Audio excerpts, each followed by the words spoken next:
నువ్వు సింగన మనిషివా? అడిగిన దానికి మాత్రం సమాధానం చెప్పు. సింగన కోసం చేస్తావా? భవిష్యత్తు గురించి ఇప్పుడే మాట్లాడా? జీవితం మీద ఆశుంటే చెప్పరా? నాకు టైం లేదు. చెప్పను. నీ గొంతులో దిగిన మామూలు కత్తి కాదు, విషం పూసిన కత్తి. 2 నిమిషాల్లో నీ చావా బతుకో డిసైడ్ అయిపోతాయి. చెప్పు.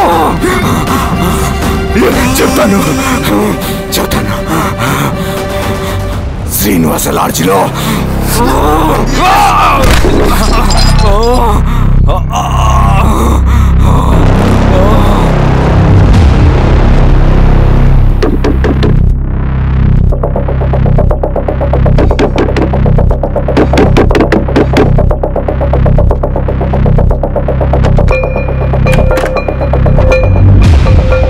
నువ్వేంటి ఇక్కడ? సర్లే లోపల.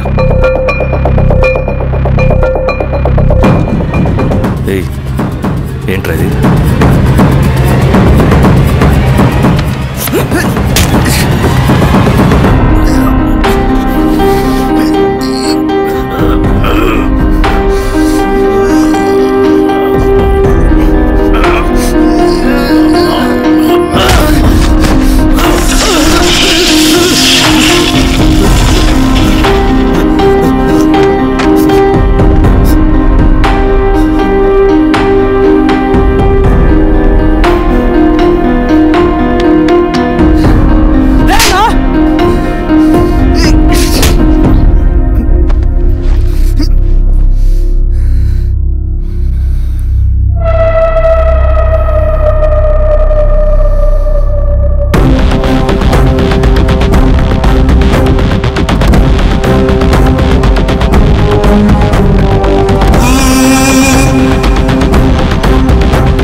రవి ఏమైందిరా? వచ్చి కట్లిప్పు. ఏమైందిరా నీకు? కట్లిప్పు. రే, ఆ పోలీసుకు లొంగిపోవటం, ప్రెస్ మీట్లో మాట్లాడటం అంతా నిజం అనుకుంటున్నావా? రే, అవంతా ఒక స్ట్రాటజీరా. యుద్ధంలో శత్రుబలు పెరిగినప్పుడు మనం మొండిగా ఎదురెళ్ళకూడదు. లొంగిపోయినట్టు నటించాలి. అది నిజంగా లొంగిపోవడం కాదురా, శత్రువుని ఏమార్చడం. నేను అదేరా చేశాను. అది నిజం అనుకోకు. ముందు కట్లిప్పు రవి. విప్లవంలో నష్టం అన్ని వైపు నుంచి వస్తుంది. నువ్వు నేను ఇంకా మిగిలి ఉన్నాం కదా, ఇంకొక దళాన్ని నిర్మిద్దాం, విప్లవాన్ని కొనసాగిద్దాం. ముందు కట్లిప్పురా. ఏంట్రా నువ్వు మాట్లాడిన ప్రతిసారి నాకు చప్పట్లు కొట్టాలనిపిస్తుంది అన్న. నువ్వు చెప్పేది నమ్మాలనిపిస్తుంది. ఇప్పుడు కూడా నమ్మేవాడిని, కానీ ఇది ఆపుతుంది. మతం మత్తుమందు లాంటిది అన్నాడు కార్ల్ మార్క్స్. కానీ అంతకన్నా పెద్ద మత్తుమందు కమ్యూనిజం. ఆ కమ్యూనిజం మత్తులో నుండి నిన్ను బయటకు తీసుకురావడానికి బలమైన సాక్ష్యం కావాలని నాకు అర్థమైంది. ఎలక్షన్ నుంచి విత్డ్రా అయ్యాక నేను నా ఫ్రెండ్ స్వప్న వాళ్ళ ఇంటికి వెళ్ళాను. రే, అర్జెంట్గా 25 లక్షలు కావాలరా. Thank you.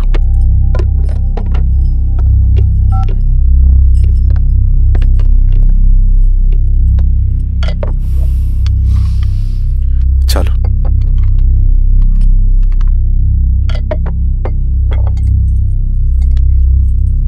చాలు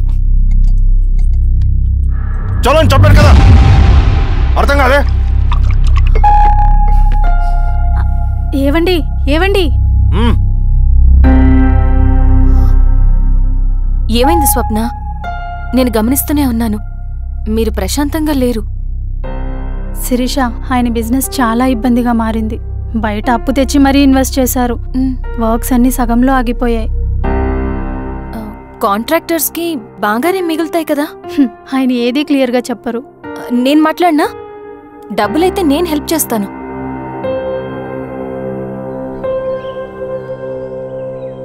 అన్నయ్య, చెప్పమ్మా. మీరు డబ్బు గురించి ఏదో ఇబ్బంది పడుతున్నారని అర్థమైంది. అవునమ్మా, ఈ ఏజెన్సీ కాంట్రాక్టర్ బతికే ఇంత ఏది సాఫీగా ఉండదు. అన్ని వైపుల నుంచి అడ్డంకులే. ప్రజల ప్రయోజనం కోసం బిల్డింగ్లు బ్రిడ్జ్లు కట్టాలి, అడ్డమైన వాళ్ళకి లంచం ఇచ్చుకోవాలి. ఇప్పుడు ఈ నక్సల్స్ ఒకళ్ళు తయారయ్యారు. నా బ్రతుక్కి పని పూర్తయ్యేదాకా ఫండ్స్ లిస్ట్ చేయరు, వీళ్ళేమో పంచాయనివ్వరు. ఏం చేయాలో అర్థం కావట్లేదు. నక్సల్సా? నక్సల్స్కి ఏంటి సంబంధం? అదే కదా సమస్య. బయట ప్రజల కోసం మేము ఉన్నామంటారు, లోపల ఎక్స్ట్రాక్షన్కి అలవాటు పడ్డారు. ఎవరు కరెక్ట్గా లేరమ్మా. ఎక్కడి వాళ్ళన్నయ్యా? పినపాకం మండలం నక్సల్స్ 25 లక్షలు అడిగారు.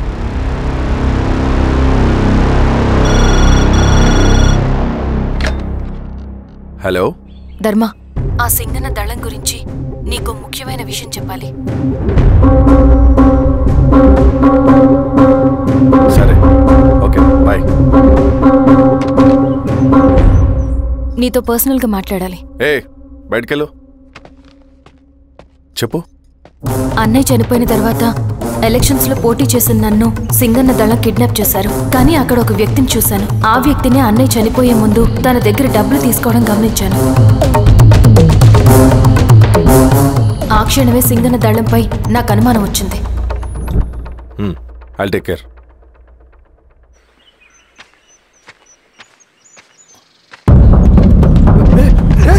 భయపడదు, మీ చంద్రుడు మనుషులు.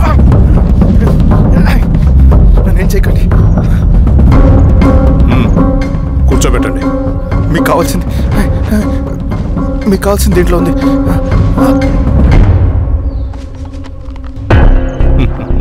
కాంట్రాక్టర్ డబ్బులు కదా, కొత్తగా ఉన్నాయి.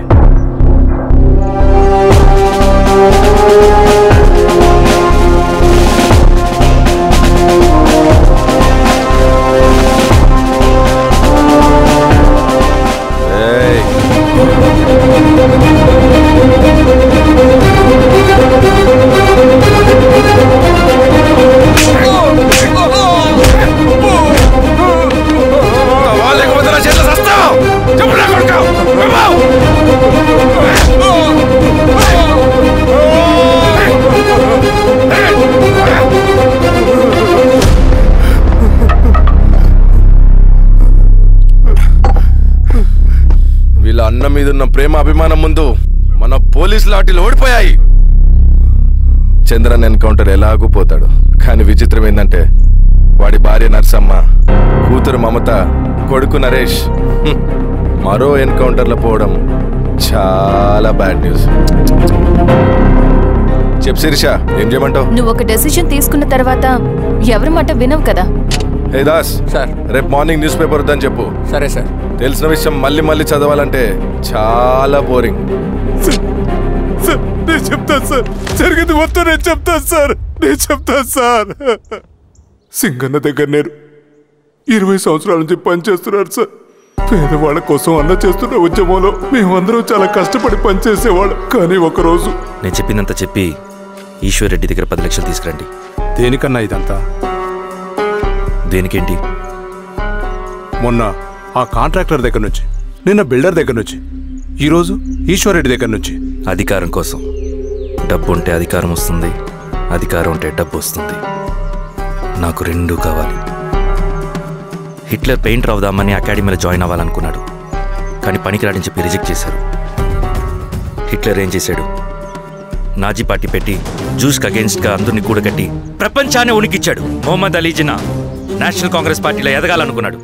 ఎప్పుడూ పట్టించుకోలేదు. ముస్లిం లీగ్ పార్టీ పెట్టి ఇండియాని రెండుగా చీల్చేశాడు. పాకిస్తాన్కి ప్రధానమంత్రి అయ్యాడు.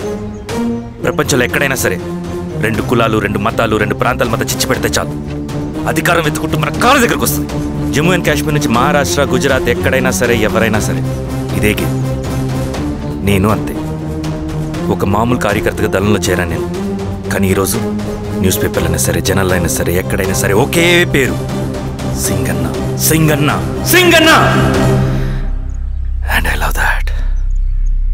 నక్సల్స్ కొంటే ఈ అడవినే శాసిస్తాం, రాజకీయాల్లోకి వస్తే రాష్ట్రాన్ని శాసిస్తాం. చంద్ర, మన చదువులకి, మన తెలివితేటలకి ఈ అడవిలోనే మగ్గిపోవాలా? నువ్వే ఆలోచించుకో. ఆ మాటలు విన్న నేను ఆలోచనలో పడ్డాను. తన స్వార్థం కోసం ఉద్యమమును పెడదారి పట్టిస్తున్నాడని అప్పుడే అర్థమైంది. కానీ నాకు వేరే దారి లేదు. సింగన్న ఆదేశం ప్రకారం మేము వెంటనే వెళ్ళి ఈశ్వర్ రెడ్డిని కలిశాం. సింగన్న పార్టీ ఫండ్ కోసం 10 లక్షలు ఇమ్మన్నారు. ఆ డబ్బులు ఇస్తే రైతు కూలీ సమస్య ఉండదని చెప్పమన్నారు. అంత డబ్బా నేనెందుకు ఇవ్వాలి? నువ్వు గెలుస్తావనే భ్రమలో ఉన్నావు. ప్రజలంతా అమాయకులు కాదు రెడ్డి. ఈ ఊళ్ళో ఏం జరుగుతుందో నువ్వు మాకు చెప్పక్కర్లేదు. మీకు పార్టీ ఫండ్ ఇస్తే మాత్రం నేను గెలుస్తానని గ్యారంటీ ఏంటి? తప్పకుండా గెలుస్తావు. ఆలోచించుకో, తెలివైన వాడివి.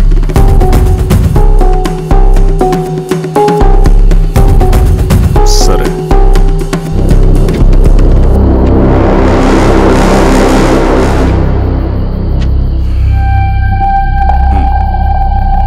కానీ నాదో కండిషన్. నేను సింగన్ని పర్సనల్గా కలవాలి. చూస్తా, కానీ ఒక్క విషయం, ఈ మ్యాటర్ బయటికి రాకూడదు. జాగ్రత్త. సింగన్న స్ట్రాటజీ ప్రకారం మాకు ఈశ్వర్ రెడ్డి దగ్గర నుంచి డబ్బులు వచ్చాయి. అప్పుడు నరసింహుల్ని పిలిపించి, నువ్వు ఎలక్షన్ నుంచి విత్డ్రా అవ్వాలి నరసింహులు. విత్డ్రానా? 30 సంవత్సరాల తర్వాత వచ్చిన అవకాశం అన్నా ఇది. గెలిచే ఎన్నికల్లోంచి తప్పుకోమంటారేంటి? ఎందుకన్నా? నిన్ను ఈ ఎలక్షన్లో నిలబెట్టింది కమిటీయే, విత్డ్రా చేయమనేది కమిటీయే. సెంట్రల్ కమిటీ ఏం డిసైడ్ చేసినా అది మనం ఫాలో అవ్వాలి. మనకి వేరే ఆప్షన్ లేదు.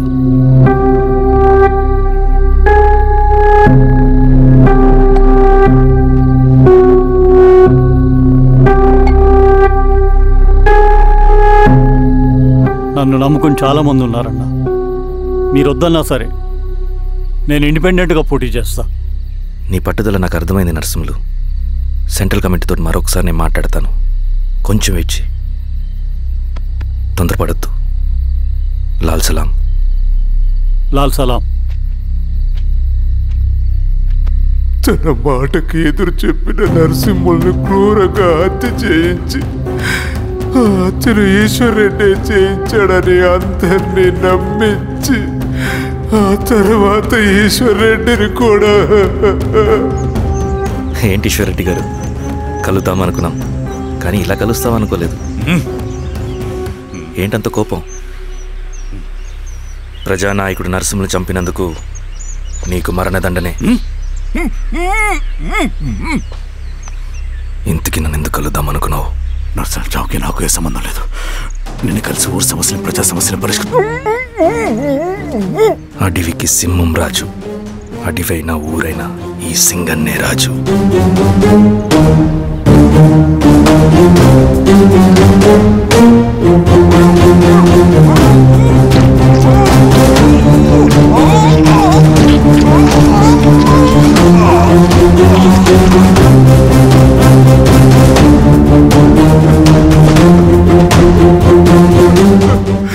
తప్పు చేశావు సార్.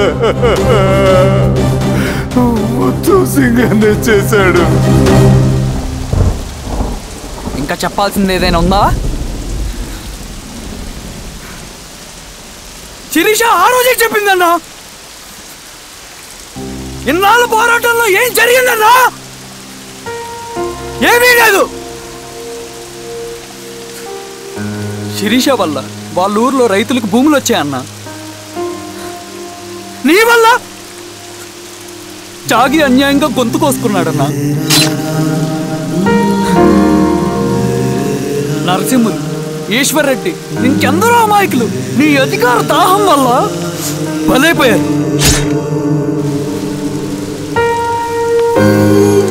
వీరస్వామి, పల్లెనప్పన్, ఇంకెంతో మంది పోలీసులు నీ కుట్రలో కాలిపోయారన్నా. ఏంటన్నా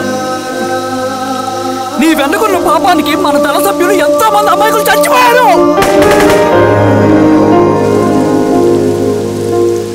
ఆ జనాలు అమాయకులన్నా. నువ్వు మాటలు చెప్పి రెచ్చగొడితే నువ్వేదో సమాజాన్ని ఉద్ధరిస్తావని నీ వెనుకున్నారు.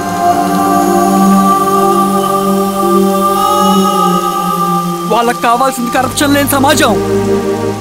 అది ఊరైనా అడవైనా.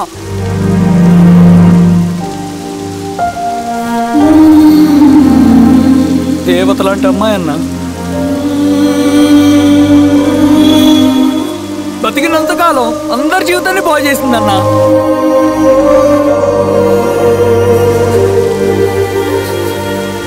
నా చేతులతో చంపించావు.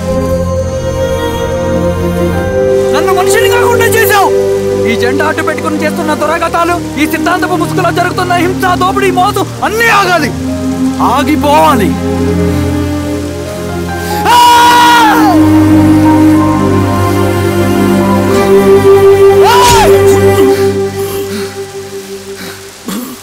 నువ్వు చెప్పిన సమాజం స్థాపితం కావాలంటే నువ్వు సమాధి కావాలి.